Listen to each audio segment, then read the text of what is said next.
Welcome back, everybody. The van is still in the shop. It has been in the shop for over a week, and it's not even like there's something that horrible with it. They just can't get to it. This humble location is my current studio. Eventually over there will be temperature-controlled gear storage. There is space in here for boats, just barely. It's a little bit more than 17 feet long, literally a few inches longer or a few inches shorter, and my boat wouldn't fit in here, but it will fit. This is my humble location for the day until I'm back in the van, which will hopefully be in the next couple days. But today I want to do one of my favorite things, which is answer a question that someone poses in the comments.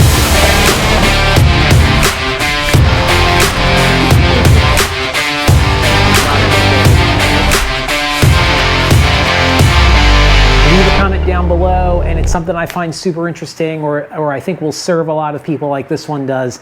I'll turn it into a video. Why did the lights go out?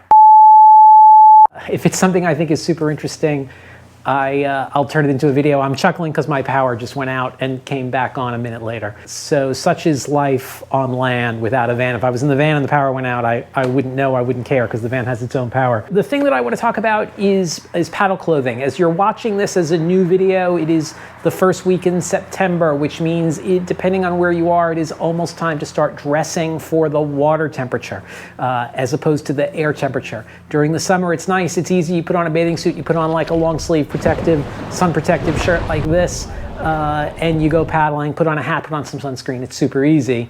But when the water starts getting cold, when the air starts getting cold, it becomes a problem. And so someone posted the question, something along the lines of, I'm confused, there's splash tops, there's dry suits, there's wetsuits, what do I do?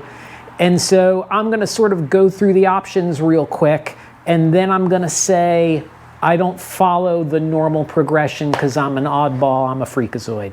And so I'm gonna go through a number of options, and then I'm gonna tell you what I do, which is different. So as I said, in the summer, it's super easy. A bathing suit, a sun layer, some sunscreen, a hat, you're good to go. When do I start dressing for the environment is a super common question. And a lot of organizations use 125 degrees combined air and water temperature as when they start dressing for immersion, which is what we do in general, is we dress for immersion. I'm not that worried about air temperature, but water temperature can be really dangerous. That does get you in a situation frequently where it's like the air temperature is 85 degrees and the water temperature is 50 degrees. 50-degree water is dangerous.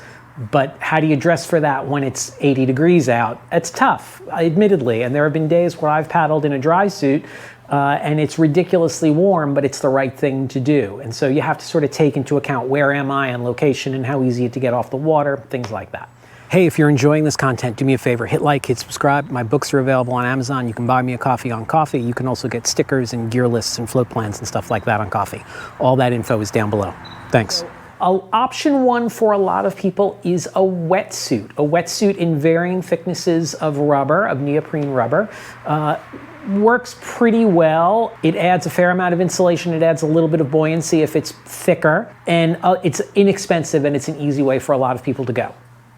I don't like wetsuits because really, in my opinion, unless you're in the water, they're not working the way they're designed to work. So the way they're designed to work is the wetsuit fills with a very thin layer of water between you and the suit, and then your body warms that water. So you are wet and warm. I've said many times in many different venues, warm and wet is okay. Cold and wet is bad. Cold and dry is not that bad. Cold and wet is very bad. But warm and wet is okay, and that's what a wetsuit is doing. And I don't really like that sort of aspect, but it is, a lot of people do it. It's an inexpensive way to sort of get dressed for the fall paddling season. Your next option is something like paddling pants and a paddling jacket. And this is where it gets confusing. Because there are paddling jackets that will really protect you from water, and there are what some people call splash jackets, and it can be difficult to tell those two things apart. So for instance, if I go to rei.com, which is a very common place for new paddlers to go to, and I select paddling jackets, if you go to water sports, paddle clothing, paddle jackets, you will find two jackets, the NRS High Tide jacket and the NRS Riptide jacket. The High Tide is $159.95, the Riptide is $229.95. They are both listed as best use paddling. Fabric is 40 denier nylon on both. Both are windproof, both are waterproof. Both are 2.5 layer Hyprotex waterproof breathable laminate. They look identical, but in fact, they are very different. And the dead giveaway is the wrists. So if you look at the wrists of the High Tide jacket, they have a hook and loop Velcro closure that goes around your wrists. If you look at the wrists of the Riptide jacket, it's got rubber gaskets to seal your wrists. So if you have that sealed wrist and you reach underwater, water cannot go up your sleeve. Now, there is more variation here. Both of these jackets have a hook and loop closure at the neck. Sometimes you will see paddling jackets that have a gasket at the neck as well. And with that, you could probably roll and not too much water would get into it. The other place that water gets in is around the waist, and so there's just a draw cord on the waist of the High Tide jacket, but the Riptide jacket has a very wide hook and loop Velcro closure around the waist. A little bit of water will get in there, but not much. But keep in mind, you'd also have a spray skirt over it. I would really call the High Tide jacket a splash jacket, and I would call the Riptide jacket a paddling jacket.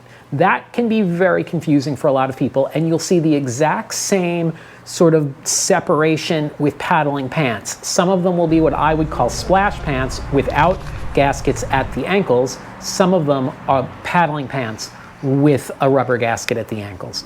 So that's something to think about. The next step from there that you could go to is what I use almost exclusively, a dry suit. Dry suits are very expensive. Dry suits can be very warm if the air temperature is warm, and not quite warm enough if the air temperature is really cold. So you have to play with the layers underneath it. But I am a big fan of the dry suit and have been using mine since 2009. It's a big investment, but it's, in my opinion, worth it. I used to use a paddling jacket that did not have gaskets at the wrists. I eventually ended up giving that away to someone who needed a paddling jacket, which is something that I do with gear that I am no longer using that makes people happy. It makes me happy too. But I skip a number of steps. So what do I do when it's not cold enough for a dry suit, but too cold to not do anything? So the first thing is I don't use that 125-degree rule. When I get in the water and water hits my calves and my brain says, hey, that's cold, that's when I make a change. And the first change that I make is I stay with the bathing suit, but underneath it I wear a pair of winter weight running tights made by Patagonia. I am sure they don't exist anymore, but any winter weight running tight. They doesn't get in the way inside the boat. They're sort of slippery, so you can still fit inside the boat well. They add a fair amount of insulation, so they will keep you warm. And when they get wet, they will wick dry pretty quickly and still insulate when wet. That's sort of my first step. I skip wetsuits. I also skip paddling jackets at this point, but what I will do with those base layers is I'll wear just a regular hiking waterproof shell. It's got Velcro closures that are not as waterproof as the ones on a splash jacket, but it's good enough and it adds a good layer in terms of wind and rain protection. I actually really like doing that. It breathes better, it's comfortable, and I've already got it. But when my brain says it is time for real protection, I go right from that to a dry suit. So I'm planning a trip for next month at Cape Lookout with a bunch of people, and I will probably have the ability to do dry suit, to do jacket and pants and bathing suit, because it could be 85 degrees at Cape Lookout in October, it could be 50 degrees at Cape Lookout in October. Okay, so that's how I deal with dressing for fall and then into winter. I also use pogies to keep my hands dry. I have a myriad of hats, sun hats, wind hats, rain hats, wool hats to keep my head protected. Yeah, so you gotta play with that stuff. I like pogies over gloves, but I've talked about that a million times. Do me a favor, hit like, hit subscribe. Otherwise, I'll see you on the water. See, so that to me looks like that. Oh, okay, so yeah, so. That is that. We're looking at that beach. I don't think that's an authorized area.